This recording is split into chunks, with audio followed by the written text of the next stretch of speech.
Hello everyone, welcome to my YouTube channel Chemistry Quest. This is the seventh lecture in the series of biomolecules. In this video, we will be discussing polysaccharides in detail. Polysaccharides contain a large number of monosaccharide units joined together by glycosidic linkages. So, the most commonly encountered carbohydrates are polysaccharides and they mainly act as food storage or structural materials. Now, next we have to study some more things about carbohydrates. They yield a large number of monosaccharide units on hydrolysis. That is why their name is called polysaccharides. The common examples of polysaccharides are starch, cellulose, glycogen, gums, etc. Polysaccharides are not sweet in taste, it's very important, and hence they are called non sugars. Now we will study starch. So, starch is the main storage polysaccharide of plants. It is the most important dietary source for human beings. High content of starch is found in cereals, roots, tubers, and some vegetables. It is a polymer of alpha glucose and consists of two components, amylose and amylopectin. So always remember that starch has two components, amylose and amylopectin, and it is a polymer of alpha glucose. Let's see what is amylose. So amylose is a water soluble component and it constitutes about 15 to 20% of starch. Chemically, amylose is a long unbranched chain. It's very important. That is, it is unbranched with 200 to 1000 alpha D glucose units held together by C14 glycosidic linkage. This is very important. C14 glycosidic linkage. So we can see its structure. So this is the alpha glucose, alpha glucose, alpha glucose joined at 1 and 4 carbon by a glycosidic linkage. So here also one OH was there. Here also one OH was there.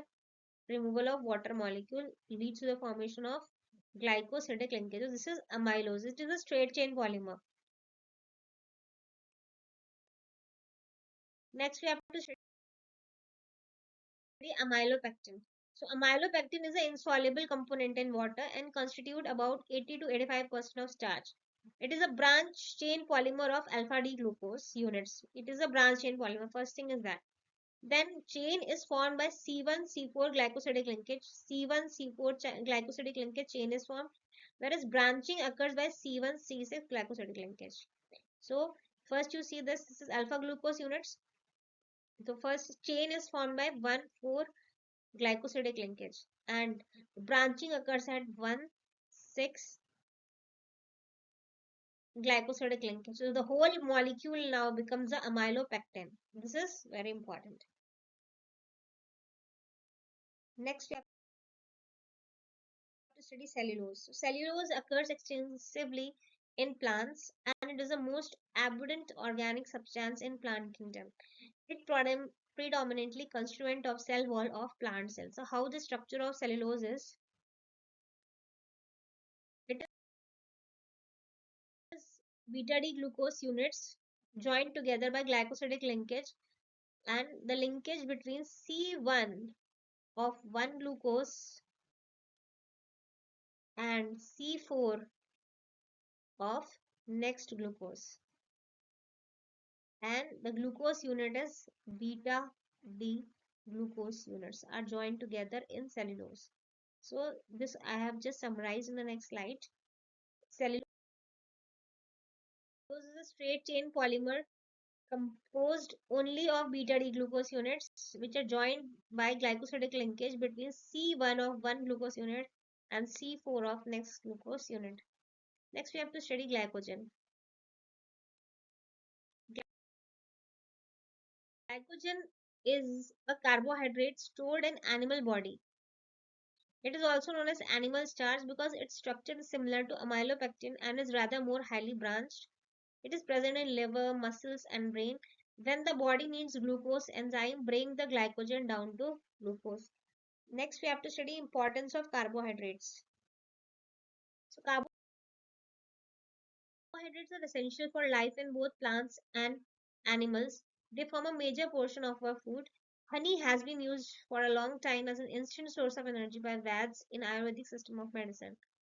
Carbohydrates are used as storage molecules as starch in plants and glycogen in animals. Cell wall of bacteria and plants is made of cellulose. Now some more points like we build furniture etc. from cellulose in the form of wood and clothe ourselves with cellulose in the form of cotton fiber. They provide raw materials for many important industries like textiles, paper, lacquers, and breweries. Last but not the least is that 2-aldopentoses,